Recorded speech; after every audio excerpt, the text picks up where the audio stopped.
अगर कोई four wheeler बिक रही है, सरकार को घट लो जाएगा ना सरकार के पास पैसा 15 से 20 लाख, और जो फैक्ट्री जिसका है वो 3 से 4 लाख ले जाए। पत्नी को लोग बोलते हैं लाइफ पार्टनर, लेकिन बड़े बड़े उद्योगपति क्या करते हैं, government is your life partner. Cost बढ़ने के पीछे दो चीजें का डिमांड। 40 लाख की अगर कोई गाड़ी है हमारे पास, हमारे लिए ओरिजिनल प्राइस जो होता है वो मार्केट प्राइस होता है या फैक्टर कॉस्ट होता है। ओरिजिनल तो क्या होता है, फैक्टर कॉस्ट। मार्केट प्राइस का सरकार कभी टैक्स बढ़ा देगी, कभी टैक्स घटा देगी, कभी सब्सिडी देगी, कभी सब्सिडी नहीं देगी।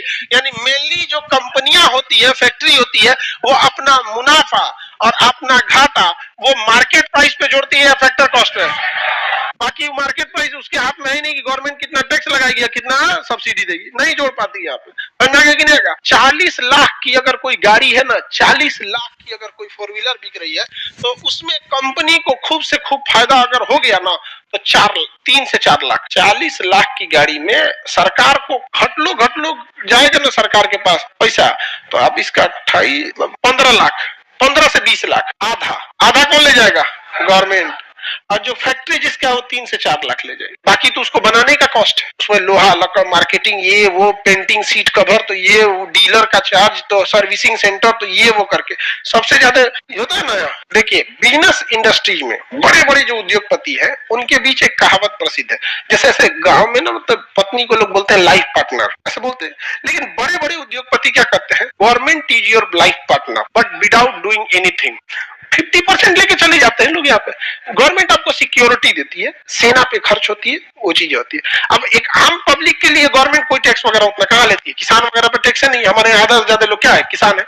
तो हमें कंपनी लोगों को फैक्टर कॉस्ट पे ही अपना सारा कुछ डिसाइड करना होता है, क्योंकि अगर सब्सिडी है तो गवर्नमेंट का काम है, टैक्स है तो गवर्नमेंट, उसे कंपनी के मालिक को कुछ करना है, कंपनी के मालिक को नहीं करना है। यानी अगर आपके पास कोई चीज का मार्केट प्राइस मिला है, तो आप उसमें पक्का समझ जाएंगे कि उसका फैक्टर कॉस्ट के अलावे या तो उसमें टैक्स प्लस हुआ होगा या सब्सिडी माइनस हुई होगी। दोनों में से कोई एक जरूर हुआ होगा, दोनों का दोनों नहीं, लेकिन कोई ना कोई एक तो होगा। समझा? लेकिन है क्या? अच्छा, कब दोनों भी हो सकता है, टैक्स तो लगा देंगे, सब्सिडी दे देंगे, टैक्स भी लेंगे, सब्सिडी भी दे देंगे, नहीं समझे? दोनों कर सकते हैं। टैक्स ज्यादा लगा देंगे, सब्सिडी कम देंगे, 20 रुपया टैक्स लगा देंगे, 5 रुपया सब्सिडी देंगे, दिखा देंगे कि हम सब्सिडी देते हैं। समझ रहा है कि नहीं आ रहा है यहाँ पे? तो मार्केट प्राइस में फैक्टर कॉस्ट के साथ साथ टैक्स इंक्लूड होता है और सब्सिडी। लेकिन क्वेश्चन जो पूछा जाता है ना बाबू, फैक्टर कॉस्ट फिक्स्ड होता है, आप बताओ बाबू कैसे फिक्स हो सकता है फैक्टर कॉस्ट? निर्भर करेगा, महंगाई बढ़ेगा फैक्टर कॉस्ट बढ़ जाए, महंगाई बढ़ेगा फैक्टर कॉस्ट बढ़ जाए। कॉस्ट बढ़ने के पीछे दो चीजें का डिमांड होता है ना, एक मांग, एक महंगाई। ये तो फटाक से डाउन हो जाता है मांग, ये जल्दी डाउन नहीं होता है, बड़ी दिक्कत होता है। ये सब मांग तो होता है क्या चीज की, क्षणिक चीजें होती है कभी कभी।